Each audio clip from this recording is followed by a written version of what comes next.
మహాపరిశుద్ధుడైన మా తండ్రి, ప్రేమ నమ్మకం కలిగిన మా దేవ, గతించిన కాలమంతయు మీ సజీవ రేఖలో మీరు మమ్మల్ని భద్రపరిచి ఆయుష్ను, ఆరోగ్యమును, సమస్తమును కూడా మీరు మాకు దయచేసిన దాన్ని బట్టి మీకు వేలాది స్తుతులు స్తోత్రాలు చెల్లిస్తూ ఉన్నాం. ఈ పునరుద్ధాన దినాన నీ సన్నిధానంలో చేరుకున్నటువంటి మా అందరిపైన కూడా నీ కృపను అనుగ్రహిస్తూ ఉన్నారు. ప్రత్యేకంగా తండ్రి, నిన్ను ఆత్మతోనూ సత్యముతోనూ ఆరాధించడానికి ఈ విలువైన గొప్ప అవకాశాన్ని మీరు మాకు ఇచ్చిన విధానాన్ని బట్టే మీకు స్తోత్రాలు చెల్లిస్తూ ఉన్నాం. ఇప్పటి వరకు కూడా పాటలు పాడి నీ నామాన్ని మహిమపరిచినటువంటి బిడ్డలందరినీ కూడా మీరు దీవించండి. ఈ సమయంలో దీనుడను అల్పుడైనటువంటి దాసుని నిలబడి ఉండగా తండ్రి, మీరు నన్ను మరుగుపరిచి నీ ఆత్మతో నింపి నీ మాటలే నన్ను వసించడానికి సహాయం దయచేయండి. విత్తబడిచినటువంటి ప్రతి మాట కూడా ప్రతి ఒక్కరి హృదయంలో నాయన మంచి నేలను పడినటువంటి విత్తనం వల్ల నాయన చక్కగా ఫలించడానికి సహాయం దయచేయండి. తండ్రి, ఆది నుంచి ఎంతవరకు మీరే తోడైండి నడిపించమని యేసుక్రీస్తు పరిశుద్ధమైన నామములో ఈ ప్రార్థన వల్ల అడిగి పెట్టుకుంటున్నాం తండ్రి. సో మరొకసారి చేరవచ్చు మీ అందరికీ కూడా మన రక్షకుడు క్రీస్తునామములో నా హృదయపూర్వక వందనాలు తెలియజేస్తున్నాను. సో ఈరోజు నా టాపిక్ ఏంటో మీ అందరికీ అర్థమయ్యే ఉంటుంది. ఏం చెప్పాలనుకుంటున్నా ఈరోజు నేను దేని గురించి పరిశుద్ధాత్మ గురించి. ఇప్పుడు సహోదరులు మన ఇజ్రాయేల్ గారు 51వ కీర్తన చదివి వినిపించారు కదా. ఇప్పుడు ఆ కీర్తన మీరు చదువుతున్నప్పుడు మీకు ఏమర్థమైంది? 51వ కీర్తన చదువుతున్నప్పుడు మీకు ఏమర్థమైంది? పశ్చాత్తాపంతో దావీదు రాస్తున్నటువంటి మాటలు, దావీదు తన హృదయంలో ఉన్నటువంటి ఆవేదనను దేవునితో మాట్లాడుతూ ఈ కీర్తన రూపంలో ఆయన చెప్తున్నాడు అనే విషయం మనందరికీ కూడా అర్థమైంది. అయితే దావీదు పాపము చేశాడు కదా. పాపము చేసినప్పుడు దావీదు ఎంతగా పశ్చాత్తాపడుతున్నాడు అంటే, దేవా నన్ను కరుణించు, నా పాపాలన్నిటినీ కూడా తీసివేయి, నీ వాత్సల్యాన్ని నా పైన చూపించు, నా అతిక్రమాలు నాకు తెలుసున్నాయి కాబట్టి నేను చేసిన పాపం ఏంటో నాకు తెలుసు, నన్ను క్షమించు ప్రభువా అని ఆయన మాట్లాడుతూ ఇంకా ఏమంటున్నాడు? నా అంతరంగంలో నేను సత్యాన్నే కోరుతున్నాను అంటున్నాడు. ఇంకా అంటున్నాడు, నేను పవిత్రుడిగా ఉండేలాగా నన్ను హిస్సోపుతో నన్ను కడుగు అంటున్నాడు. నా దోషములన్నింటినీ కూడా నువ్వు కడిగివేయి, నాకు శుద్ధ హృదయాన్ని కలుగజేయి, నా అంతరంగంలో నూతనమైనటువంటి మనసును నాకు పుట్టించు అని మాట్లాడుతున్నాడు. అవన్నీ మాట్లాడిన తర్వాత 11వ వచనంలో ఏమంటాడో తెలుసా దావీదు?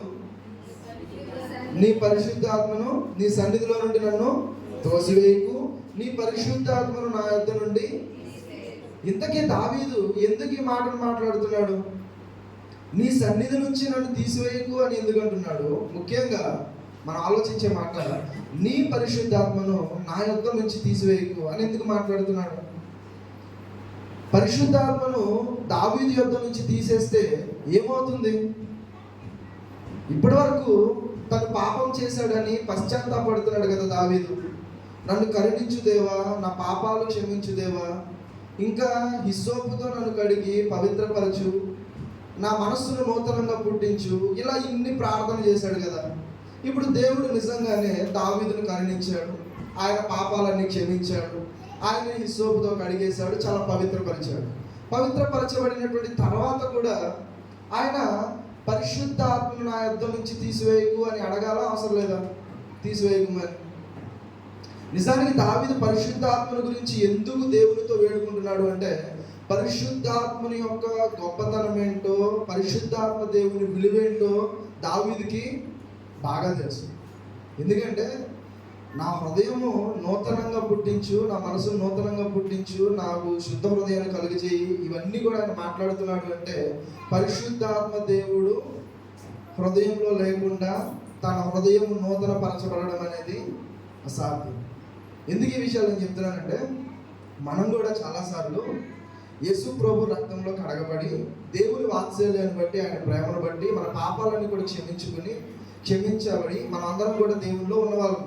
కానీ దేవుళ్ళలోనికి వచ్చినటువంటి తర్వాత కూడా మనం పాపం చేసామా లేదా? ఇప్పుడు అలా మనం పాపము చేసినప్పుడు, తప్పులు చేసినప్పుడు దేవుడు తన ఆత్మను మనకు ఎందుకు అనుగ్రహిస్తున్నాడు అంటే, మరలా ఆ తప్పుల నుంచి మనం విడిపించబడడానికి, ఆ తప్పుల నుంచి మనం ప్రాయశ్చిత్తం పొందడానికి. ఇవన్నీ కూడా మీకు అర్థం అంటే దావీదు రాసినటువంటి ఈ కీర్తన మీకు అర్థం కావాలంటే కొంచెం నేను ఎక్స్ప్లెనేషన్ ఇచ్చిన తర్వాత కన్క్లూజన్కి వచ్చినాక మీకు బాగా అర్థమైంది. సరే, నిజానికి నేను ఆలోచించే విషయం ఏంటంటే, ఈరోజు నా మనసంతా కూడా ఒక వాక్యం మీద ఉంది. ఏంటి ఆ వాక్యం అంటే, మత్తయి సువార్త మత్తయి సువార్త 12వ అధ్యాయము, మాథ్యూ చాప్టర్ 12 వర్సెస్ 31-32. మత్తయి రాసిన సుసమాచారం చాప్టర్ 12 31-32. ఎక్కడ చదువుతున్నారు? మత్తయి సువార్త 12:31-32.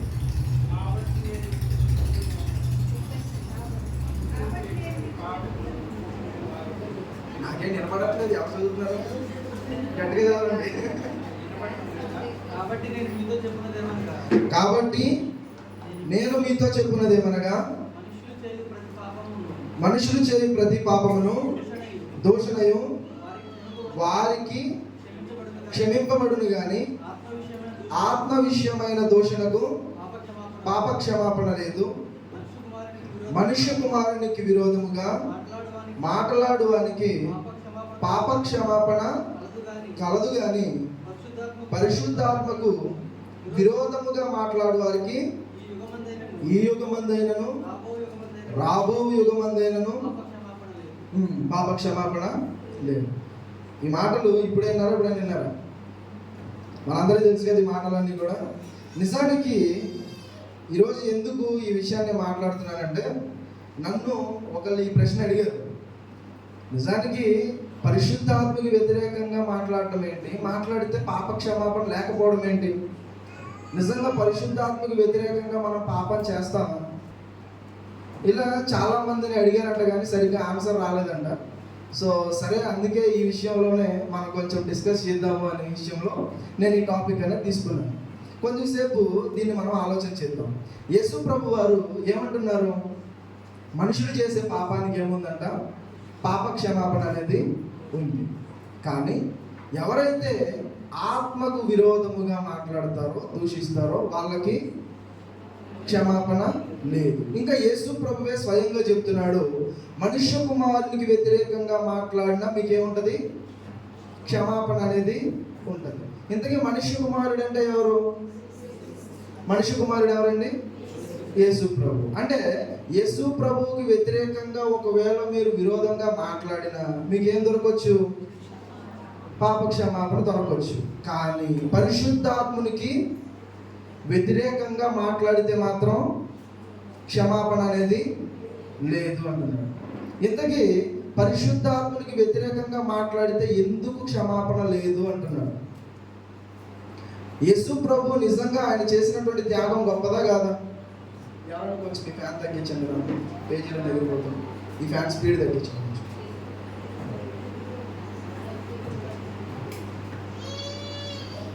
సో ఇక్కడ యేసు ప్రభువుని గురించి మనం ఆలోచన చేయగలిగితే, యేసు ప్రభు వారు మనందరి నిమిత్తము కూడా పాప శరీరాకాన్ని ధరించుకుని ఈ లోకానికి రావడం, మనందరి నిమిత్తము కూడా ఆ కలువరిగిరిలో ఆయన బలియాగంగా అర్పించబడడం, ఆయన చేసినటువంటి ఆ త్యాగం అనేది నిజంగా చాలా గొప్పది కదా.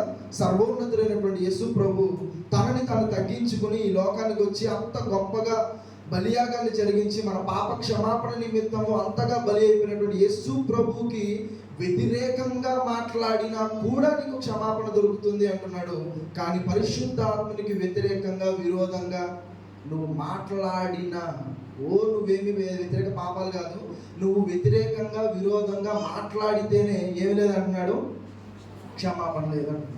అంటే ఇక్కడ యేసు ప్రభు వారు ఎవరికి ప్రత్యేకత ఇస్తున్నారు? ఎవరిని గొప్ప చేస్తున్నారు? ఇక్కడ ఎవరిని గురించి గొప్పగా చెప్తున్నాడు అంటే, తనకంటే కూడా యేసు ప్రభు తనకంటే కూడా ఎవరిని ఇక్కడ గొప్ప చేస్తున్నారు అంటే పరిశుద్ధాత్మని గొప్ప చేస్తున్నారు. ఇక్కడ నా క్వశ్చన్ ఏంటి అంటే, యేసు ప్రభు తనని కాకుండా మనందరి కోసం బలియాగముగా అర్పించబడడానికి, త్యాగము చేయడానికి పరలోకాన్ని విడిచి వచ్చినటువంటి యేసు ప్రభు అంత గొప్పవాడై ఉండి కూడా తనని తగ్గించుకుని పరిశుద్ధాత్ముడిని గొప్ప చేయడానికి కారణం ఏంటి? ఎందుకు పరిశుద్ధాత్మునికి అంత ప్రత్యేకత ఇస్తున్నాడు? ఎందుకు పరిశుద్ధాత్మ దేవునికి అంత గొప్పతనాన్ని ఇస్తున్నాడు ఆయన? రీజన్ ఏంటి? చాలాసార్లు ఈ మాటలు మనం చదువుకునే ఉన్నాం. పరిశుద్ధాత్మకు విరోధంగా మాట్లాడితే పాప క్షమాపణ లేదు అని. సరే, లేదు. ఎందుకు లేదు? ఎందుకు లేదు? రీజన్ ఏంటి? రీజన్ తెలియాలి వద్దా మనకి? తెలియాలి. ఇప్పుడు యేసు ప్రభు తనని కాకుండా పరిశుద్ధాత్మనికి అంత ప్రత్యేకత ఇవ్వడం. ఇంకా యేసు ప్రభు అంటారు, మీ పాపాలు క్షమించబడదు. ఒకవేళ వ్యతిరేకంగా మీరు పాపాలు చేసిన, మనుష్య కుమారునికి వ్యతిరేకంగా మీరు పాపం చేసిన ఆ పరలోకపు తండ్రి మిమ్మల్ని క్షమిస్తాడు. కానీ ఆ పరలోకపు తండ్రి మాత్రం ఒక్క విషయంలో మిమ్మల్ని క్షమించరు. ఎక్కడో తెలుసా? పరిశుద్ధాత్మకు వ్యతిరేకంగా మీరు పాపము చేస్తే మాట్లాడితే. ఇంతకీ ఆయన గొప్పతనం ఏంటి? ఇంతకీ ఆయన ప్రత్యేకత ఏంటి? ఎందుకు అంత సీరియస్గా యేసు ప్రభు ఉన్నాడు పరిశుద్ధాత్మ విషయంలో? అసలు క్షమాపణే లేదని, ఎంతో దయ కలిగిన వాడు, ప్రేమ కలిగిన వాడు కదా మన పరలోకపు తండ్రి. మరి పరిశుద్ధాత్మకు వ్యతిరేకంగా మాట్లాడితే అసలు క్షమాపణ ఇవ్వనంటున్నాడు కదా. ఎంతవరకు ఇవ్వనంటున్నాడు తెలుసా? ఈ యుగమందైనను. అంటే దాని అర్థం ఏంటి? నువ్వు బ్రతికున్నంత వరకు నీకు క్షమాపణ ఉండదు. ఈ లోకాన్ని దాటి రాబోయే యుగంలో కూడా నీకు, ఆఖరికి చనిపోయిన తర్వాత కూడా నీకు లేదని. అంటే అంత సీరియస్గా ఉన్నాడు దేవుడు పరిశుద్ధాత్మ విషయంలో. అంటే ఈ యుగంలోనే కాదు, రాబోయే యుగంలో కూడా నీకు క్షమాపణే లేదంటున్నాడు. అంటే God is very serious about it. దేవుడు చాలా సీరియస్గా ఉన్నాడు ఈ విషయంలో. నిజానికి పరిశుద్ధాత్మని గురించినటువంటి పరిచయం, ఆ పరిశుద్ధాత్మని గురించి బైబిల్లో మనం ఎక్కడ గమనిస్తాం? మొట్టమొదటిగా పరిశుద్ధాత్మని గురించి తెలిసిన వాళ్ళు చెప్పండి. పరిశుద్ధాత్మని గురించి మొట్టమొదటిగా బైబిల్లో మీరు ఎక్కడ చూసారు? మన వాళ్ళు చెప్పండి. గర్భం ధరిస్తావు అని. నేను మొత్తం బైబిల్ అంతా చెప్తున్నాను. ఆదికాండం మొదటి అధ్యాయంలో, ఆదికాండం మొదటి అధ్యాయం 2వ వచనం చదవండి ఎవరైనా.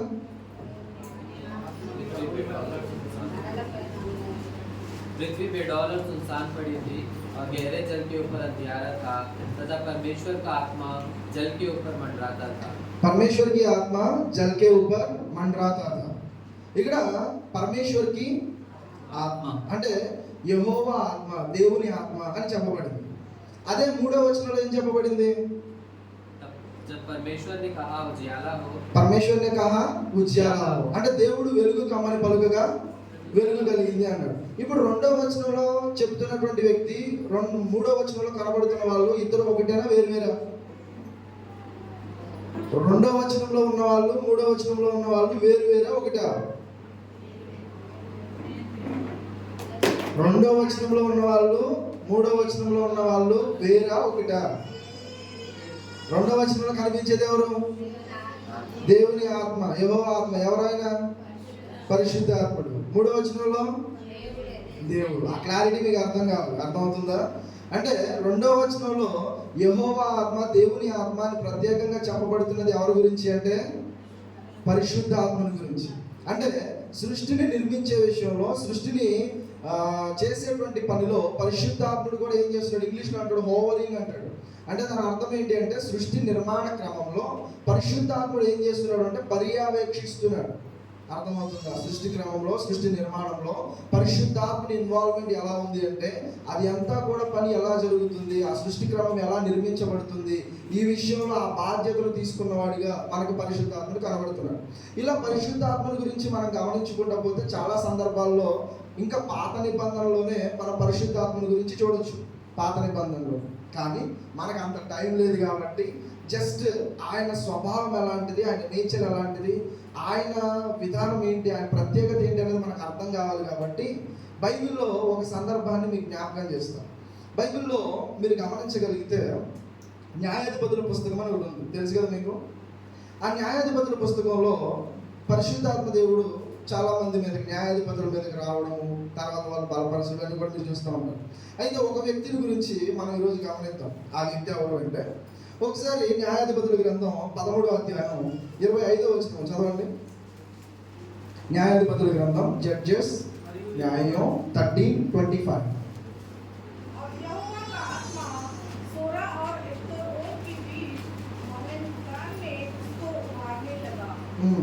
ఏం చేసిందంట?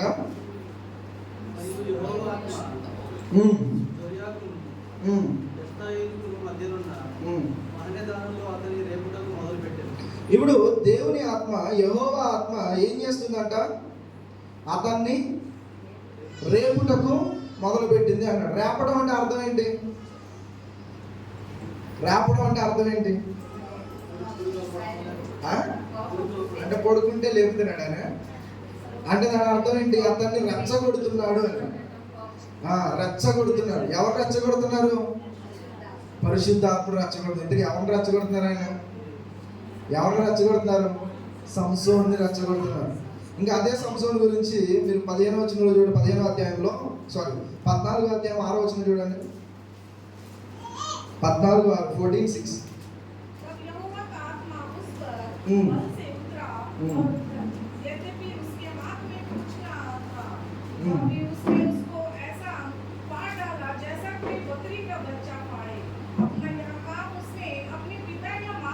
చాలు. ఇప్పుడు దేవుని ఆత్మ ఎలా వచ్చిందంట? తెలుగులో చూడండి ఏమంటున్నాడు? యెహోవా ఆత్మ అతనిని ప్రేరేపింపగా అతని చేతిలో ఏమీ లేకపోయినను ఒకడు మేక పిల్లను చీల్చినట్లు అతడు దాన్ని చీల్చేశాడు. ఎవరు చీల్చేసింది? మేక పిల్లను చీల్చినట్టు ఏం చీల్చేశాడంట? ఎవరిని? సింహాన్ని. నిజంగా ఒక వ్యక్తి సింహంతో పోరాటం, సింహాన్ని ఇలా 2 చేతులతో పట్టుకుని చీల్చేయడం అంత సాధ్యం అంటారా? అంత తేలిక అంటారా? మరి సంసోను ఎలా చేయగలిగాడు? సంసోను సింహాన్ని సైతము కూడా ఒక లేత మేక పిల్లని ఇలా 2 ముక్కలు చీల్చినట్టు చాలా సింహాన్ని పట్టుకుని చీల్చేశాడు అంటే అది ఎలా సాధ్యమైంది? అక్కడ చెప్తున్నాడు యెహోవా ఆత్మ ఆయన ఏం చేసిందంట? ప్రేరేపించిందంట. ఇంకా 15వ అధ్యాయం చూడండి.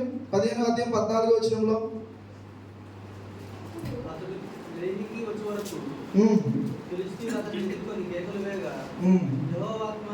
అతని మీదకి బలముగా వచ్చినందున అతని చేతిలో కట్టబడిన తాళ్ళు అగ్ని చేత కాల్చబడిన జనపనారవలెను. ఆయన సంకెళ్ళును అతని చేతుల మీద నుండి విడిపోయాయి.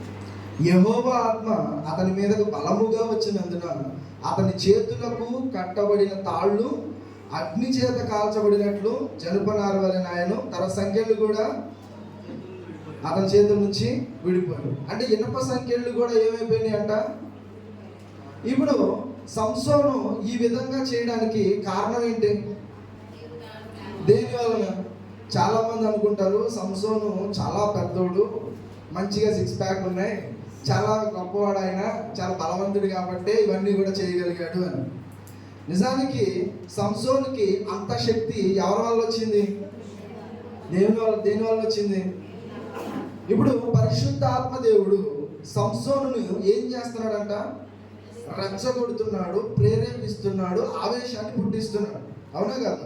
ఇప్పుడు పరిశుద్ధాత్ముడు బలముగా వచ్చినటువంటి ప్రతిసారి కూడా సంసోను ఎంత బలాన్ని పొందుకుంటున్నాడు అంటే, ఎంతగా రెచ్చగొట్టబడుతున్నాడు అంటే, ఎంత బలాన్ని సంసోను పొందుకుంటున్నాడు అంటే, సింహాన్ని సైతము కూడా మేక పిల్లను ఇలా ఇరిచినట్లుగా సింహాన్ని కూడా ఇరిచేసాడండి. ఎంతగా సంసోనుకి బలం వచ్చింది అంటే, తాళ్లతో కట్టేసిన, సంఖ్యలతో ఆయన బంధించిన అవన్నీ కూడా ఇలా తెంపేశాడంట ఆయన.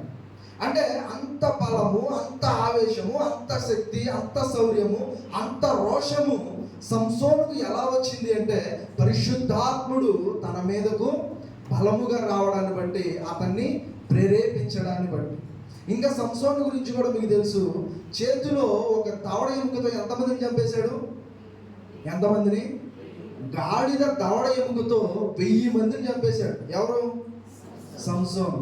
1000 మందితో పోరాడము అంటే ఆయుధము లేకుండా, అది ఒక దవడ ఎముకతో ఆయన 1000 మందిని పోరాడి వారిని జయించాడు అంటే అది అంత సామాన్యమైన విషయమా? ఈరోజు సినిమాల్లో కూడా మీరు చూడండి, ఎంత మందితో హీరోస్ ఫైట్ చేస్తూ ఉంటారు. 100 మందితోనా? 100 మందితో, 1000 మందితో వాళ్ళు ఫైట్ చేస్తూ ఉంటారు. కానీ నిజానికి వాళ్ళు చేసే ఫైటింగ్ అంతా, లేదా మనం చూసే ఇదంతా కూడా ఆ డైరెక్టర్ ఇస్తున్న ఎలివేషన్ మనకంతా కూడా. అవునా కదా? ఆ మూవీలో కనిపించేదంతా ఏంటిది? అది ఎలివేషన్ అయినా నిజంగానే పోరాడేస్తాడా? నిజంగా ఇప్పుడు సినిమాలో అంతమందిని కొట్టావు కదా, ఇదిగో 4 కొట్టాను బయటికి తీసుకురండి ఆయన్ని, కొడతాడా? సినిమాల్లోనేమో కొడతా ఉంటే ఇక్కడ కొడితే ఎక్కడికో వెళ్ళి పడతా ఉంటాడు గాలు. మరి ఇప్పుడు అలాగే జరిగిద్దా? అంటే మూవీస్లో ఏం కనబడుతుంది మనకి? ఎలివేషన్. అది రియాలిటీ కాదు. కానీ ఇక్కడ నిజానికి సంసోను ఎవరైతే ఉన్నారో ఆయన రియల్గానే ఆయన ఎంతమందిని కొట్టేశాడంట? 1000 మందిని కొట్టాడు. నిజానికి సంసోను కూడా ఎలా అంటాడు? సంసోను ఏమి గొప్పవాడేం కాదు, మనం ఎలాగైతే ఉన్నామో మనలాగానే రక్త మాంసాలు కలిగిన నార్మల్ మనిషి ఆయన కూడా. కానీ అలాంటి వ్యక్తి అంత బలాన్ని పొందుకోవడానికి, అంత శక్తిని, అంత సామర్థ్యాన్ని పొందుకోవడానికి కారణం ఏంటి అంటే ఆయనను ప్రేరేపించింది ఎవరు? పరిశుద్ధాత్ముడు. అర్థమవుతుంది? అంటే పరిశుద్ధాత్ముడు ఎంత ఆవేశముగా ఉన్నాడో, ఎంత బలాన్ని, ఎంత శౌర్యాన్ని, ఎంత శక్తిని పరిశుద్ధాత్ముడు కలిగి ఉన్నాడో మనకి ఈరోజు అర్థం కావాలి. ఇంకా మీకు అర్థం కావాలి, 1 సమూయేలు గ్రంథం రండి ఒకసారి. 1 సమూయేలు గ్రంథం 1 సమూయేలు గ్రంథం 11వ అధ్యాయం 6-7 వచనాల నుంచి చదువుతాం. 1 Samuel chapter 11 verses 6.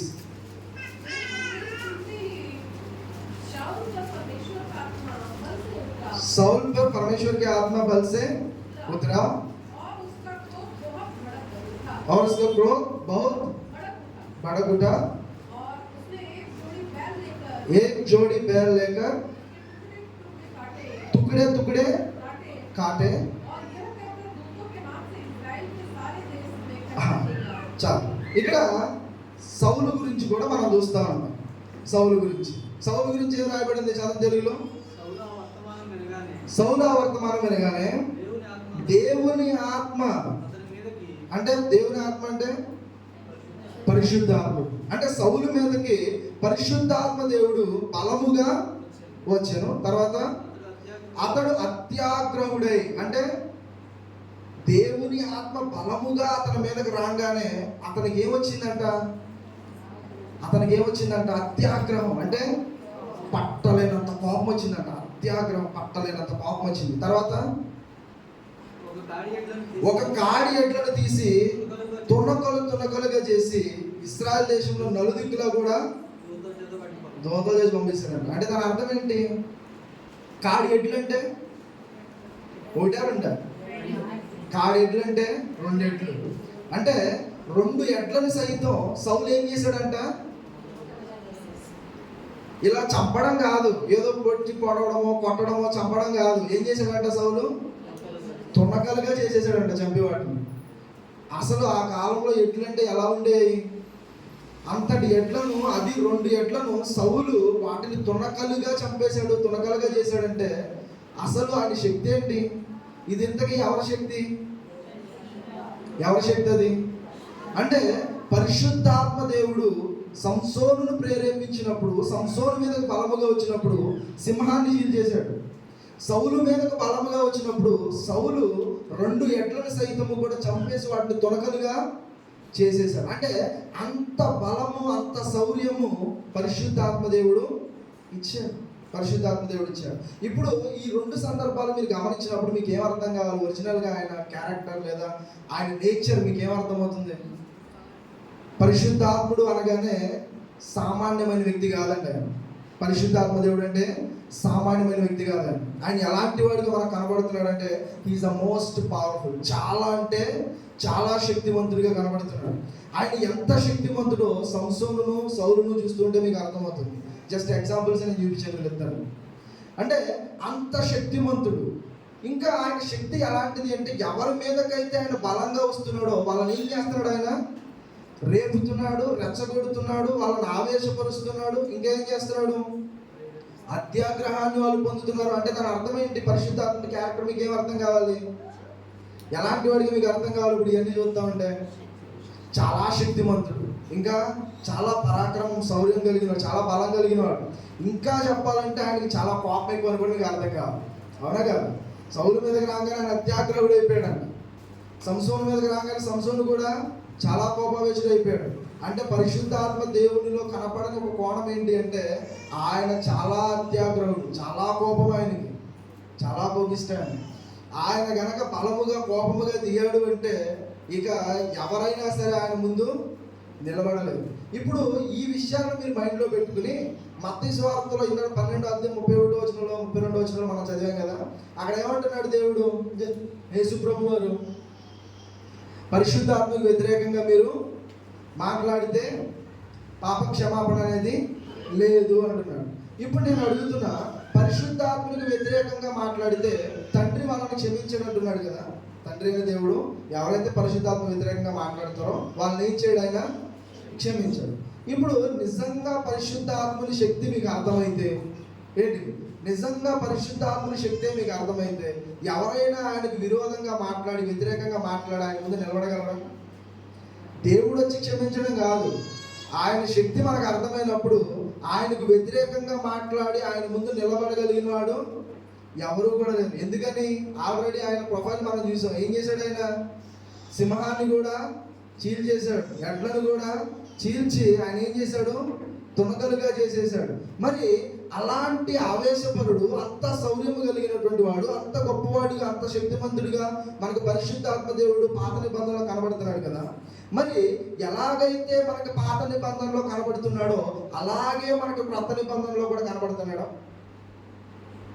పాత నిబంధనలు ఇప్పటి వరకు ఆయన ఎలా ఉన్నాడు అంటే చాలా అత్యాగ్రహుడిగా ఉన్నాడు, చాలా కోపముతో ఉన్నాడు, ఎంతో బలవంతుడిగా ఉన్నాడు. ఆయన ముందు ఎవరు కూడా నిలబడగలిగే సాహసం కూడా ఎవరు కూడా చేయలేరు. మరి అంత శక్తిమంతుడిగా పరిశుద్ధాత్ముడు కనబడుతున్నాడు కదా మరి పాత నిబంధనలో.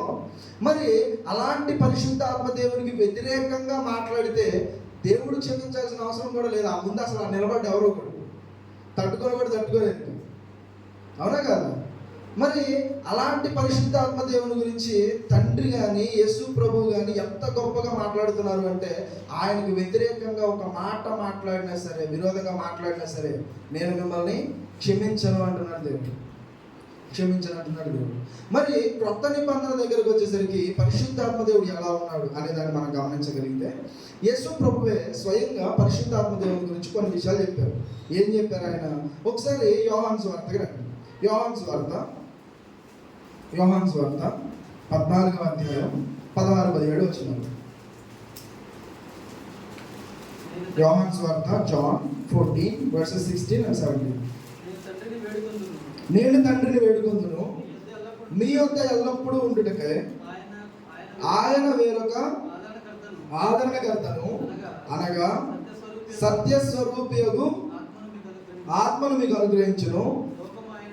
లోకము ఆయనను చూడదు, ఆయనను ఎరుగుదు కనుక ఆయనను పొందనేరదు. తర్వాత మీరు ఆయనను ఎరుగుదురు, ఆయన మీతో కూడా నివసించును, మీలో ఉండును. ఈ మాట ఎంతమందికి అర్థమైంది? యేసు ప్రభు వారు ఏమంటున్నారు? నేను వెళ్ళి తండ్రిని వేడుకుంటాను, మీ కొరకు ఏం చేస్తారు? ఆయన ఆదరణకర్తను పంపిస్తారు. ఆ ఆదరణకర్త ఎలా ఉన్నాడంటే ఆయన సత్యస్వరూపియగు ఆత్మ అన్నాడు. అంటే సత్యస్వరూపియగు ఆత్మ అంటే ఇక్కడ ఆదరణకర్త అన్నాడు, సత్యస్వరూపియగు ఆత్మ అన్నాడు. వీళ్ళిద్దరు కూడా ఎవరు? ఒకళ్ళ ఇద్దరా? ఆదరణకర్త అంటే ఎవరు? హోలీ స్పిరిట్, పరిశుద్ధాత్మ. తర్వాత సత్యస్వరూపియగు ఆత్మ అంటే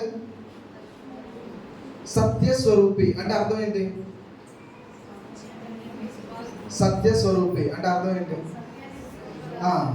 సత్యం అనే రూపాన్ని కలిగినటువంటి ఆత్మ అని అర్థం. అవునా? ఇప్పుడు వాట్ ఈస్ ట్రూత్? సత్యం అంటే ఏంటి? బైబిల్ ఉంది కదా, నీ వాక్యమే సత్యం. ఇప్పుడు వాక్యం అనే నామం ఎవరికి ఉంది? యేసు ప్రభువుకు ఉంది. అందుకే ఆయన అంటాడు, నేను సత్యాన్ని గురించే సాక్ష్యం ఇస్తున్నాను, సత్యం గురించే చెప్తున్నాను. అంటే ఇప్పుడు సత్యం అనేటువంటి పేరు, ఆ రూపము యేసు ప్రభువుకే కాకుండా ఆ సత్యం అనేటువంటి రూపం ఎవరిలో కూడా ఉంది. అవునా? అర్థమవుతుందా? సత్యం అనే రూపము కలిగినటువంటి ఆత్మ పరిశుద్ధాత్మ దేవుడు. ఓకేనా? సో ఆయన వస్తాడు. ఎప్పుడు వస్తాడు అంటే ప్రభువు ఎప్పుడైతే తండ్రిని వేడుకుంటాడో అప్పుడు ఆ పరిశుద్ధాత్మ దేవుడు సత్యస్వరూపైన ఆత్మ వస్తారు. ఇక్కడ వచ్చి ఆయన ఏం చేస్తారు? ఎప్పటిదాకా ఉంటారు? లోకమైతే ఆయన్ని చూడదు, ఆయన్ని ఎరగదు, కానీ మీరు దాన్ని గ్రహిస్తారు. ఆయన ఎప్పటి వరకు మీతో ఉంటాడో తెలుసా? ఎప్పటి వరకు ఉంటాడు ఆయన? ఎప్పటి వరకు? కొంచెం సేపు వచ్చి వెళ్ళిపోతాడా? ఎల్లప్పుడూ మీతో ఉండడానికి. ఒకసారి పాత నిబంధనకి క్రొత్త నిబంధనకి మీరు డిఫరెన్స్ అబ్జర్వ్ చేస్తే, పాత నిబంధనలో పరిశుద్ధాత్మ దేవుడు వచ్చి వెళ్ళిపోయాడా? అక్కడే అలాగే ఉన్నాడా? కంటిన్యూగా కొనసాగాడా? పాత నిబంధనలో ఎప్పుడు కూడా పరిశుద్ధాత్మ దేవుడు వచ్చి వెళ్ళిపోతూ ఉండేవాడు. ఆయన వచ్చినప్పుడు మాత్రం ఎలా ఉండేదంటే ఇంక యుద్ధం.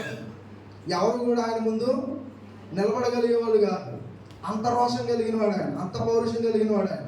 మరి వచ్చి వెళ్ళిపోయేటువంటి ఆ పరిశుద్ధాత్మ దేవుని గురించి యేసు ప్రభు ఏమంటున్నాడు అంటే, ఆయన శిష్యులతో అక్కడ ఉన్న వారితో ఏమంటున్నాడు అంటే, నేనైతే కొంతకాలం మీతో ఉన్నాను, కానీ ఎప్పటికీ కూడా నేను మీతో ఉండడం లేదు. ఎందుకంటే నా పని ఎంతవరకు ఉందో అంతవరకు నేను నా పనిని కొనసాగిస్తాను. ఇప్పుడు యేసు ప్రభు యొక్క పని ఏంటి? ఈ లోకానికి వచ్చి ఆయన ఏం చేశాడు? దేవుని ప్రేమను తెలియజేసి, దేవుని రాజ్య సువార్తను ప్రకటించి, మన అందరి పాప క్షమాపణ నిమిత్తం ఆయన ఏం చేశారు? బలియాగముగా అర్పించబడాలి కదా. అర్పించబడి ఆయన తర్వాత మరలా తిరిగి పరలోకానికి ఆరోహణమై వెళ్ళిపోవాలి. ఇప్పుడు యేసు ప్రభుకి ఫిజికల్గా యేసు ప్రభు ఉన్నదానికి పరిశుద్ధాత్ముడు ఉన్నదానికి రెండు ఒకటేనా? డిఫరెన్స్ ఉందా? యేసు ప్రభు ఈ భూమి మీద ఉండడానికి, ఈ పరిశుద్ధాత్మ దేవుడు ఈ భూమి మీద ఉండడానికి రెండు ఒకేలాగా ఉన్నాయా? డిఫరెన్స్ ఉన్నాయా? రెండు డిఫరెన్స్ ఉన్నాయి. ఎలాగా? యేసు ప్రభు ఆయన ఈ లోకానికి వచ్చాడు అంటే ప్రత్యక్షంగా ప్రతి ఒక్కరూ ఆయన చూశారు. మనం ఎలాగైతే ఉన్నామో అలాగే ఆయన శరీరాన్ని ధరించుకుని లోకంలో బ్రతికారు. ఆయనకంటూ కొన్ని బౌండరీస్ ఉన్నాయి, ఆయనకంటూ కొంత లైఫ్ టైం ఉంది. ఎంతవరకు ఉన్నారు ఆయన ఈ భూమి మీద?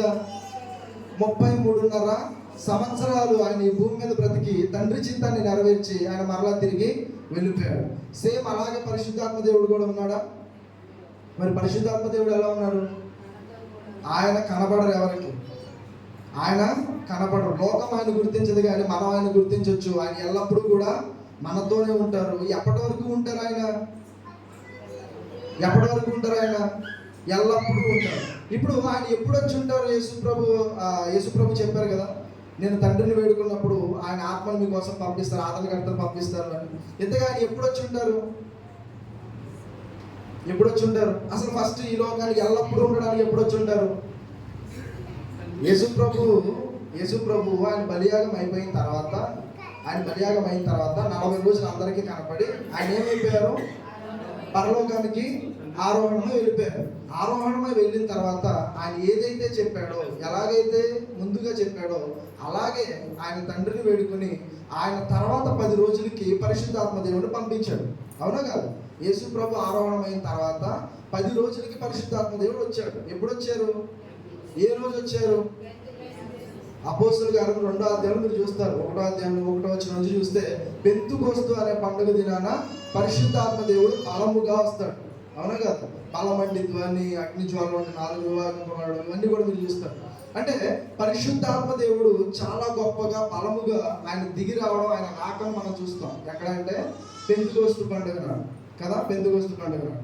ఇప్పుడు ఆయన ఎందుకు అంత బలముగా ఆయన వస్తున్నాడు అంటే, పరిశుద్ధాత్మ దేవుడు అందరిలోనూ ఉండడానికి, ఇంకా సదాకాలము ఎల్లప్పుడూ కూడా ఇక్కడ ఉండడానికి పరిశుద్ధాత్మ దేవుడు వస్తున్నాడు. ఇప్పుడు మీలో ఎంతమంది పరిశుద్ధాత్మని పొందుకున్నారు? అసలు ఒక మనిషి పరిశుద్ధాత్మని ఎప్పుడు పొందుకుంటాడు? మీరు చెప్పండి. పరిశుద్ధాత్మ దేవుని ఎప్పుడు పొందుకుంటారు?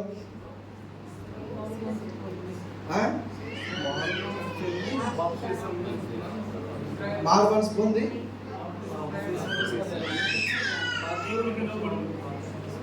ఎవరైతే ఇప్పుడు పరిశుద్ధాత్మ పని కూడా ఏంటంటే, వాక్యం వినిపించబడినప్పుడు మన హృదయాలను కూడా ప్రేరేపిస్తాడు, మన పాపాలను ఒప్పుకునేలాగా ఆయన చేస్తాడు. ఇప్పుడు ఎవరైతే వాక్యాన్ని విని విశ్వసించి మారుమనసు చెంది యేసు ప్రభుని సొంత రక్షకునిగా ఒప్పుకుంటారో, ఆ తర్వాత ఎవరైతే ఆయన రక్తంలో కడిగివేయబడ్డానికి బాప్తిసం తీసుకుంటారో వాళ్ళందరూ కూడా ఏం పొందుకుంటారో తెలుసా? పరిశుద్ధాత్మ అనేటువంటి వరాన్ని పొందుకుంటారు. అపోస్తలుల కార్యములు 2వ అధ్యాయం 38వ వచనం మీ అందరికీ కూడా తెలుసు కదా. ఎవరైతే యేసు ప్రభు నామములో బాప్తిసం పొందుకుంటారో వాళ్ళందరికీ కూడా పరిశుద్ధాత్మ అనేటువంటి వరాన్ని దేవుడు అనుగ్రహించారు. అంటే ఇప్పుడు ఎవరైతే బాప్తిసం పొందారో, బాప్తిసం పొందినటువంటి మనందరము కూడా ఎవరిని పొందుకున్నాం? పరిశుద్ధాత్మ అనేటువంటి వరాన్ని మనం పొందుకున్నాం. ఇప్పుడు మనలో పరిశుద్ధాత్ముడు ఉన్నాడా లేదా? ఎంతమంది అయితే నిజముగా వాక్యాన్ని విని మారుమనసు చెంది బాప్తిసం పొందుకున్నారో వారందరిలో ఖచ్చితంగా పరిశుద్ధాత్మ దేవుడు ఉన్నాడు. ఎందుకంటే దేవుడు ఆల్రెడీ ప్రామిస్ చేశాడు, బాప్తిసం పొందిన మీ అందరికీ కూడా నా పరిశుద్ధాత్మ నేను మీకు ముందుగానే ఇస్తాను. సో బాప్తిసం పొందినటువంటి మనందరికీ కూడా దేవుడు పరిశుద్ధాత్మని ఇచ్చాడు కదా. ఇప్పుడు పరిశుద్ధాత్ముడు మనలోనికి వచ్చి సంసోన్ని ఎలాగైతే చేశాడు అలాగే చేస్తాడా? సౌలు ఎలాగైతే చేశాడు అలాగే చేయాలా? మరి ఇప్పుడు ఏం చేయాలి? మరి అప్పుడు అలాగే చేశాడు కదా, మరి ఈరోజు కూడా మనలోనికి వస్తున్నాడు కదా మరి పరిశుద్ధాత్ముడు. అప్పుడైతే వాళ్ళతో కాసేపు వచ్చి వెళ్ళిపోయేవాడు అంతే. కానీ మనలో ప్రభువే చెప్పాడు, మీతో ఎల్లప్పుడూ కూడా ఆయన ఉంటాడు అని. ఎల్లప్పుడూ కూడా మనతో ఉండడానికి వచ్చాడు ఆయన. మరి సేమ్ అదే క్యారెక్టర్, అదే నేచర్ ఇప్పుడు కూడా మనకు కనబడుతుంది ఆ పరిశుద్ధాత్మ దేవుడిలో. ఆ టైంలో పరిశుద్ధాత్మ క్యారెక్టర్ మీరు చూడగలిగితే ఆయన చాలా శక్తిమంతుడు. ఇప్పటికీ శక్తిమంతుడైనా కాదా? ఇప్పటికీ ఆయన కోపం ఉందా లేదా? ఇప్పటికీ ఆయన రోషం ఉందా లేదా? ఆయన ఎంత శక్తిమంతుడో, ఆయన బలం ఏంటో, ఆయన ప్రొఫైల్ ఏంటో ఇప్పటివరకు మీరు చూశారు. కానీ ఇవాళకి చాలా మంది ఏం చెప్తారంటే పరిశుద్ధాత్మ శక్తితో జనాలు పడేస్తూ ఉంటారు. చూసారా మీరు? పరిశుద్ధాత్మ శక్తితో ఎవరిని పడేస్తారు? మనుషులందరినీ పడేస్తారు. ఎక్కడ వాళ్ళు పడేస్తారు? చర్చికి వచ్చిన వాళ్ళందరినీ పడేస్తారు. ఇప్పుడు పరిశుద్ధాత్మ దేవుడు వచ్చినప్పుడల్లా ఎవరెవరు పడిపోయారు? నిజానికి మీరు గమనించండి, పరిశుద్ధాత్మ దేవుడు పడినటువంటి వాళ్ళని కూడా ఏం చేశాడు? ఆయన లేపగలడు. ఆయన చాలా శక్తిమంతుడు. ఆయన శక్తి ఏమి చిన్నది కాదు. ఆయన ఉన్న వాళ్ళని, ఆరోగ్యవంతుల్ని, మంచి వాళ్ళని పడేయడానికి రావట్లేదు. ఆయన దేనికోసం వస్తున్నాడు? బలహీనులను బలపరచడానికి బలవంతుడిగా ఉన్నాడు ఆయన. బలవంతుడైనటువంటి ఆత్మ ఆయన. కానీ ఈరోజు మనుషులను బలహీనులను చేసి ఆత్మ పేరుతో వరుస పెట్టి పాడేస్తున్నారు అందరూ. ఇంకా నిజానికి పరిశుద్ధాత్మ శక్తుల గురించి మీరు గమనించగలిగితే, అంత గొప్పవాడై ఉండి కూడా పరిశుద్ధాత్ముడు మన దగ్గరకు వచ్చేసరికి, ఈ క్రొత్త నిబంధన కాలానికి వచ్చేసరికి మాత్రం ఆయన చాలా అంటే చాలా, ఎంతగా అంటే అంతగా తనని తాను ఏం చేస్తున్నాడో తెలుసా? తగ్గించుకున్నాడండి.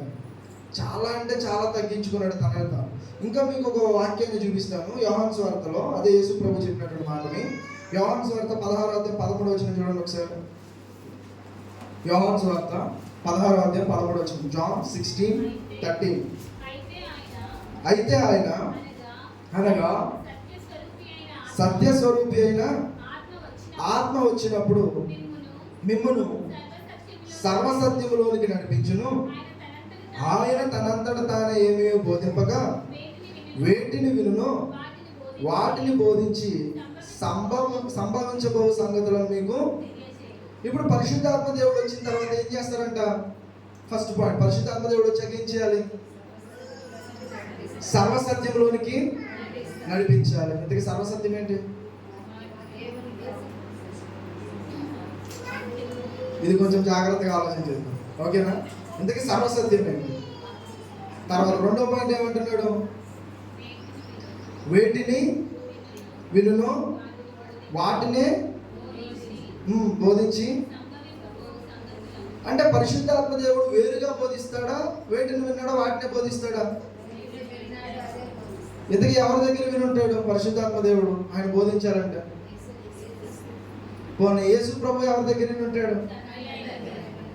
ఇప్పుడు మీకు అర్థం కావాల్సిన విషయం ఏంటంటే, ఇవాళ కూడా చాలా మంది పరిశుద్ధాత్మ దేవుని పేరుతో నోటికి వచ్చిన మాటలన్నీ మాట్లాడతారంట. అది నిజంగా చాలా, ఒక రకంగా చెప్పాలంటే అది కూడా పరిశుద్ధాత్మకు వ్యతిరేకంగా మాట్లాడడం, పరిశుద్ధాత్మకు వ్యతిరేకంగా దూషించడం. ఎందుకంటే ఆత్మ ప్రేరేపణ లేకుండా, పరిశుద్ధాత్మను పలికించకుండా సొంతంగా మాట్లాడుతూ ఉంటారు కదా, ఇష్టం వచ్చినట్టు నోటితో మాట్లాడుతూ ఉంటారు కదా, వాళ్ళకు కూడా క్షమాపణ అనేది ఉండదు, చాలా భయంకరమైన శిక్ష అనేది ఉంటుంది.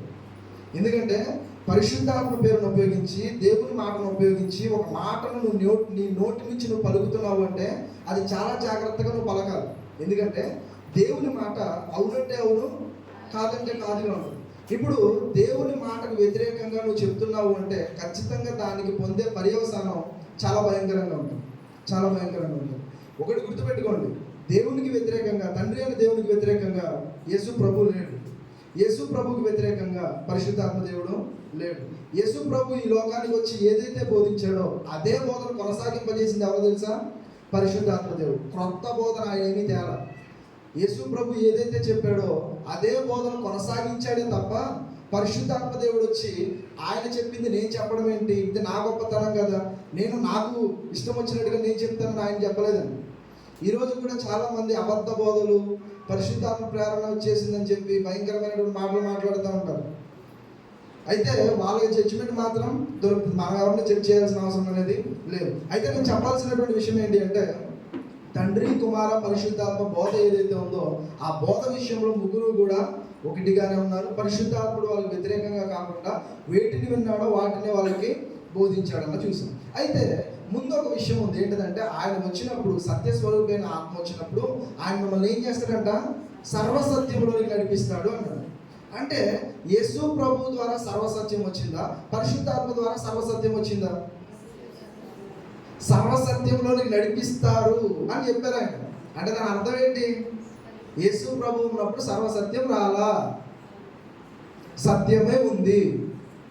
ఇంతకీ సత్యం ఏంటి? అర్థమవుతుందా? సత్యం వాక్యం. యేసు ప్రభు సత్యాన్ని గురించి సాక్ష్యం ఇవ్వడానికి వచ్చాడు. యేసు ప్రభువు చెప్పినటువంటి మాటలన్నీ కూడా ఒక రకంగా మీకు అర్థం కావాలంటే, క్రొత్త నిబంధనలో మొదటి 4 పుస్తకాలు ఏంటి? సువార్త పుస్తకాలు. సువార్త పుస్తకాలన్నీ ఎవరి గురించి చెప్పబడుతున్నాయి? సత్యమై ఉన్నటువంటి యేసు ప్రభువు గురించి చెప్పబడుతున్నాయి. 4 పుస్తకాలు కూడా ఆయన గురించే మాట్లాడుతున్నాయి. కానీ ఆ యోహాను సువార్త తర్వాత నుంచి ఏమున్నాయి?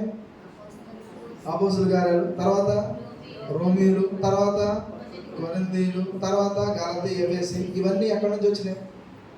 ఇవన్నీ ఎవరి గురించి రాయబడ్డాయి? ఎక్కడి నుంచి వచ్చినాయి? మొదటి 4 పుస్తకాలు సత్యమే. ఆ సత్యం ఎవరి గురించి మాట్లాడుతుందంటే యేసు ప్రభువుని గురించి మాట్లాడుతుంది, ఆయన జీవితం గురించి మాట్లాడుతుంది, ఆయన చేసిన బోధనల గురించి మాట్లాడుతుంది. కానీ ఆయన తర్వాత సర్వసత్యంలోనికి ఎవరు నడిపిస్తారో తెలుసా?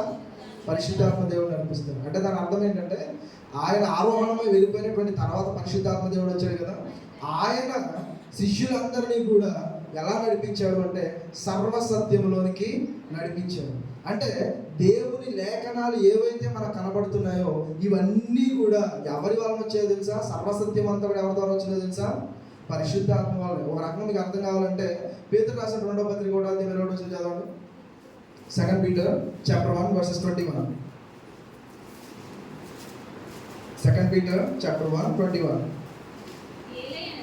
ఏలైనగా ప్రవచనము ఎప్పుడును మనుషుని ఇచ్చని బట్టు కలగలేదు, కానీ మనుషులు పరిశుద్ధాత్మ వలన ప్రేరేపించబడిన వారే దేవుని మూలముగా వాళ్ళు పలికిరి అంటారు. అంటే వాళ్ళందరూ కూడా రాయబడినటువంటి భక్తులందరినీ కూడా ప్రేరేపించి పరిశుద్ధాత్మ దేవుడు ఏమి ఇచ్చాడు? వాళ్ళకి సర్వసత్యాన్ని ఇచ్చాడు. అంటే ఇప్పుడు మనం అందరము కూడా ఎక్కడున్నాం? సర్వసత్యంలో ఉన్నామా లేదా? సర్వసత్యంలో ఉన్నామా లేదా? ఎందుకంటే కంప్లీట్ బైబిల్ అనేది మనకి వచ్చేసింది. సర్వసత్యంలోనే మనం అందరము కూడా ఉన్నాం. ఈ సర్వసత్యాన్ని మనకి ఇచ్చింది ఎవరు? పరిశుద్ధాత్మ దేవుడు. అంటే ఇప్పుడు పరిశుద్ధాత్మ దేవుడు మనందరికీ కూడా సర్వసత్యాన్ని ఇచ్చి ఇవ్వడం మాత్రమే కాకుండా ఆ సర్వసత్యంలో మనం అందరము కూడా కొనసాగడానికి ఆయన మనతోనే ఉండి ఆయన ఏం చేస్తున్నాడు? మనల్ని నడిపిస్తున్నాడు. ఇంకొక మాట మనం రోమీయులకు రాసిన పత్రిక 8:26 ఒకసారి మనం గమనిద్దాం, ముగించేసుకుందాం. రోమీయులకు రాసిన పత్రిక 8:26 రోమన్స్ 8:26.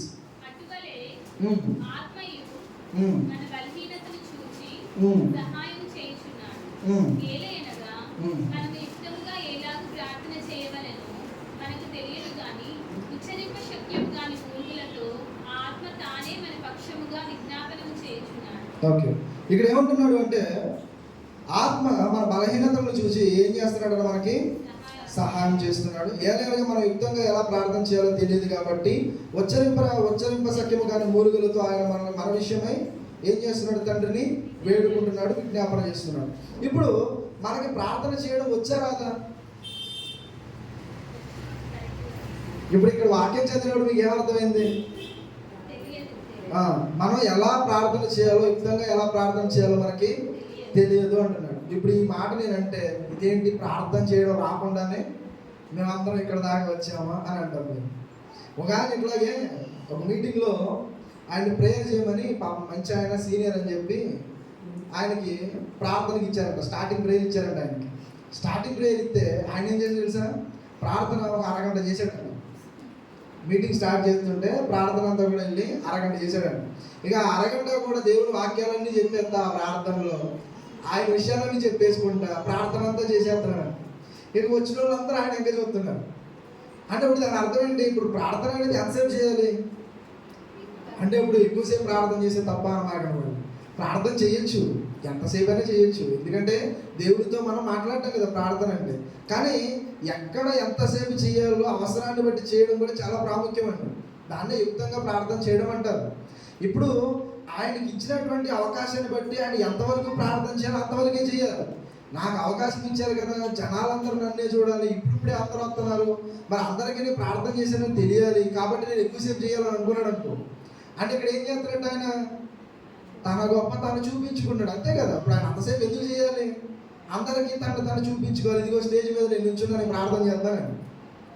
నిజానికి యుక్తంగా ప్రార్థన చేయడం అంటే మన అవసరాన్ని బట్టి ఎలా చేయాలో మనకు అర్థం కాదు. ఇంకా అంటాడు, యుక్తంగా ప్రార్థన చేయడం అనేది మనకు తెలియదంట.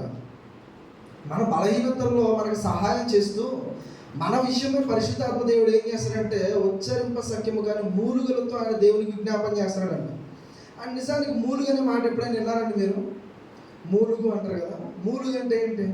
నిజానికి ఒక వ్యక్తి ఎప్పుడు మూలుగుతాడు? ఎప్పుడు మూలుగుతాడు?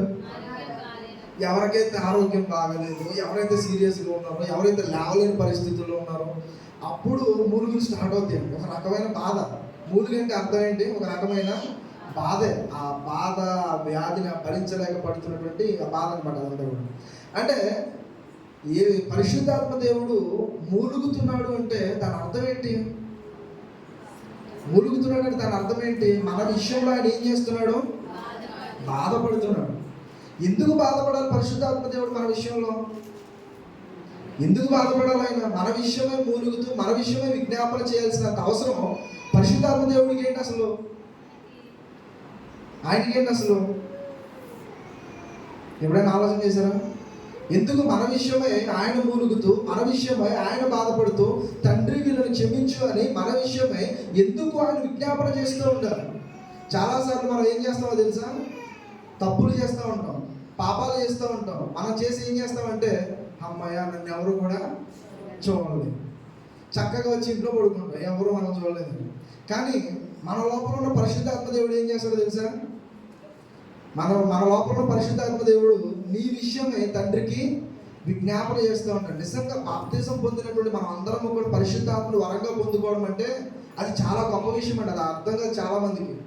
పరిశుద్ధాత్మ దేవుడు వరంగా పొందుకున్నాము నాకు అర్థం కావడం చాలా మంది బాధపడతారు. కానీ పరిశుద్ధాత్మ దేవుడిని బాప్తిజం పొందుకున్న తర్వాత పొందుకున్న నాటి నుంచి నీ విషయంలో ఎల్లప్పుడూ కూడా దేవునికి విజ్ఞాపన చేస్తూనే ఉంటాడు పరిశుద్ధాత్ముడు.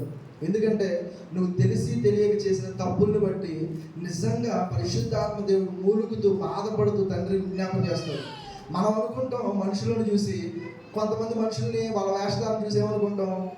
అబ్బాయి చాలా మంచి వాళ్ళు, మాట్లాడితే ప్రార్థన అంటారు, మాట్లాడితే వాక్యం అంటారు, మాట్లాడితే చర్చి అంటారు. ఇలా కొంతమందిని చూసి బయట వేషధారం చూసి మనం ఏమనుకుంటాం? అబ్బాయిలు చాలా గొప్ప వాళ్ళు అనుకుంటాం. కానీ వాళ్ళ లోపల వాళ్ళు చేసే తప్పులు ఇవన్నీ కూడా ఎవరికి కనబడుతున్నాయి? ఆల్వేస్ ఆయన ఎప్పుడూ కూడా మనల్ని చూస్తూనే ఉన్నాడు. పరిశుద్ధాత్మ దేవుడు మన లోపల నుండి మన హృదయాంతరంగాలను, మన ఆత్మను మనల్ని విమర్శిస్తూ మనల్ని పరిశీలిస్తూ ఉన్నాడు పరిశుద్ధాత్మ దేవుడు. ఆయనకు వ్యతిరేకంగా ఆయన కనపడకుండా మనం ఏమీ చేయలేం. మనం అనుకుంటాం మనుషులు ఎవరు కనబడట్లేదు, నేను బాగానే ఉన్నా, నేను ఎవరికి కనపడలేదు, నేను తప్పు చేశాను. కానీ మన విషయంలో పరిశుద్ధాత్మ దేవుడు చాలా బాధపడతాడు. ఏమనుకుంటాడు తెలుసా?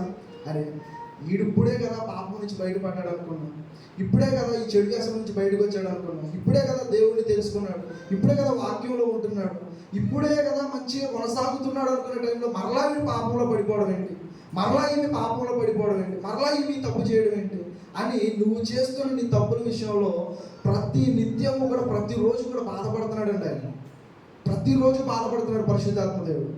నీ ఒక్కదాని విషయమే కాదు, ఇప్పటికీ ఆయన వచ్చి ఎంతకాలం అయింది? 2000 సంవత్సరాల పైన అయిందండి. నేటికి చెప్పాలంటే 2024 సంవత్సరాలు. ఇప్పటికి ఎన్ని తరాలు చూసుంటాడు ఆయన, ఎన్ని కోట్ల మందిని చూసుంటాడు ఆయన, ఎంతమంది మనస్తత్వాలు చూసుంటాడు ఆయన, ఎంతమంది హృదయాలను పరిశీలించుంటాడు ఆయన, ఎంతమంది చేసిన తప్పుల విషయంలో ఆయన బాధపడుతూ తండ్రికి విజ్ఞాపన చేసి ఉంటాడు ఆయన. మామూలు వాడా అండి పరిశుద్ధాత్మ దేవుడు? నిజంగా చాలా గొప్పవాడు కదా. మనందరి విషయంలో, మనం చేస్తున్న పాపాల విషయంలో పరిశుద్ధాత్ముడు ప్రతిరోజు మన విషయమే తండ్రికి విజ్ఞాపన చేస్తున్నాడు. ప్రభువా వీళ్ళని క్షమించు తండ్రి, వీళ్ళని క్షమించు అని పరిశుద్ధాత్మ దేవుడు మన విషయమే యుక్తముగా దేవునికి ప్రార్థన చేస్తున్నాడు. మన పాపాలు క్షమించబడాలి అని, మనం దేవుని ఎదుట నిలబడాలని, మనం నశించిపోకూడదు అని మన విషయమే తండ్రికి ఆయన విజ్ఞాపన చేస్తున్నాడు. ఎంత గొప్పవాడు అండి ఆయన, ఎంత గొప్పవాడు. అసలు ఆయన బతిమాలుకోవాల్సినంత అవసరం ఏంటి? తప్పు చేశాడని తెలిస్తే ఆయన శక్తి ఏంటి, ఆయన సామర్థ్యం ఇందాక మనం చూసాం కదా. ఆయన మామూలు వ్యక్తి, ఆయన సామర్థ్యం ఎంత గొప్పదైంది. మరి అలాంటి వాడు తనని తను తగ్గించుకుని అంతగా ఆయన విధేయత చూపిస్తున్నాడని నిజంగా చాలా గొప్పవాడు అండి ఆయన.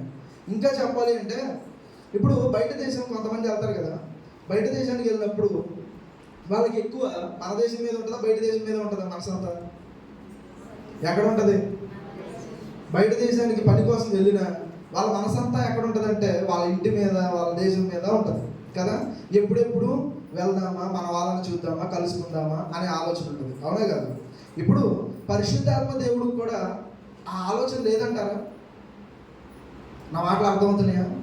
పరిశుద్ధాత్మ దేవునికి ఆ ఆలోచన రాలేదంటారా? పరిశుద్ధాత్మ దేవుడు 2024 సంవత్సరాల క్రితం ఎల్లప్పుడూ మనతో ఉండడానికి ఈ లోకానికి వచ్చాడు కదా. ఆయన వచ్చి వెళ్ళడం కాదు, ఎల్లప్పుడూ మనతోనే ఉండడానికి, మరలా ప్రభు రెండో రాకడ వచ్చేంత వరకు మనతోనే ఉండడానికి వచ్చాడు ఆయన. ఈ భూమి మీద ఉండడానికి వచ్చాడు ఆయన. ఇప్పుడు ఆయన మనసేంటి? ఇప్పుడు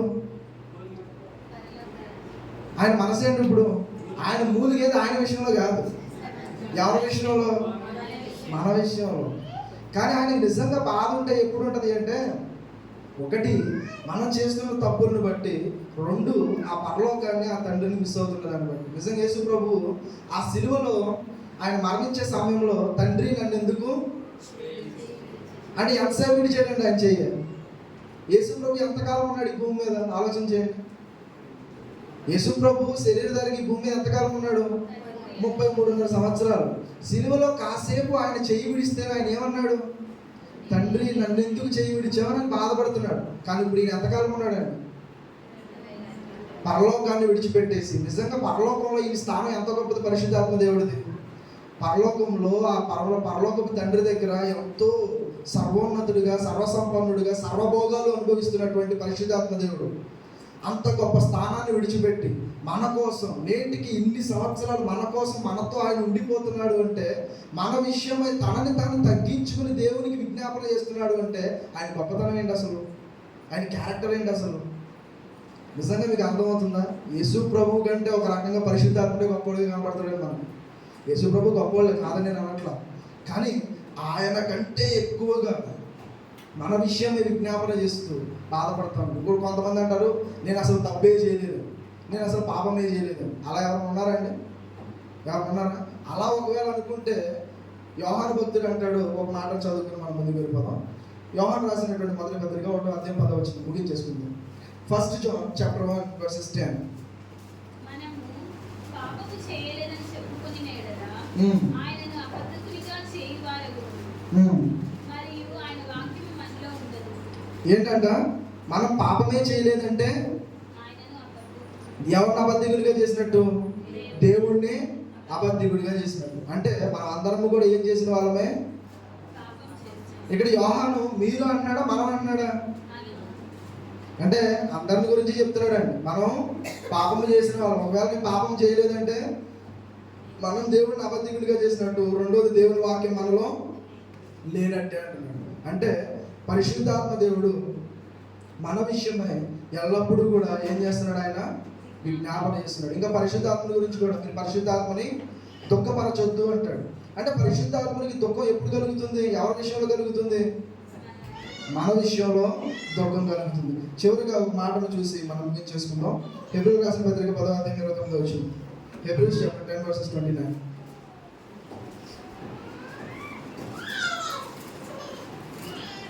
ఇట్లుండగా దేవుని కుమారుని పాదములతో త్రొక్కి తాను పరిశుద్ధపరచబడుటకు సాధనమైన నిబంధన రక్తమును అపవిత్రమైనదిగా ఎంచి కృపకు మూలమగు ఆత్మను తిరస్కరించిన వాడు ఎంత ఎక్కువైన దండనకు పాత్రుడుగా ఎంచబడినని మీకు తోచును.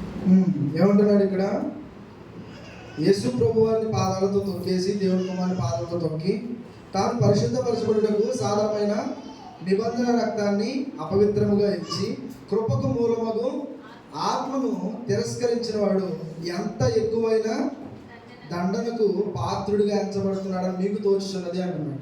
అంటే పరిశుద్ధాత్మునికి గనక వ్యతిరేకముగా మనము చేసినటువంటి పాపానికి ఎంతో ఎక్కువైనటువంటి దండన అనేది దొరుకుతుంది. ఇప్పుడు ఇందాక మీరు చదివినటువంటి మత్తయి సువార్తలో చదివిన వాక్యం ఏం చదివాం మనం? 12వ అధ్యాయంలో ఏం చదివాం? పరిశుద్ధాత్మకు వ్యతిరేకంగా మాట్లాడితే క్షమాపణ లేదు. ఎప్పటికి లేదు? ఈ యుగమందైనా రాబోవు యుగమందైనా లేదు. ఎందుకు లేదు?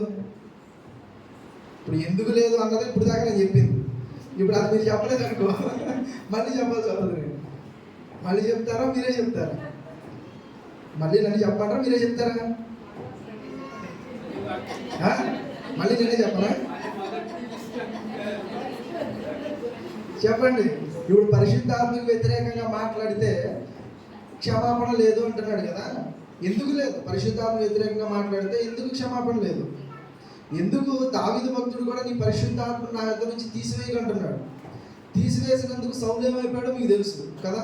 పరిశుద్ధాత్మ ఆయన నుంచి వేరవగానే దురాత్మ ఆయన్ని ఆవహించింది.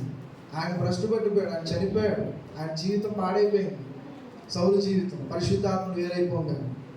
ఇప్పుడు పరిశుద్ధాత్మ యొక్క విలువ మనకు అర్థం కావాలి. ఎందుకు పరిశుద్ధాత్మకు వ్యతిరేకంగా నువ్వు మాట్లాడితే నీకు పాప క్షమాపణ లేదంటే ఆయన ఎంతగా తనని తను తగ్గించుకున్నాడో, ఆయన త్యాగం ఏంటో, ఆయన గొప్పతనం ఏంటో తండ్రికి బాగా తెలుసు.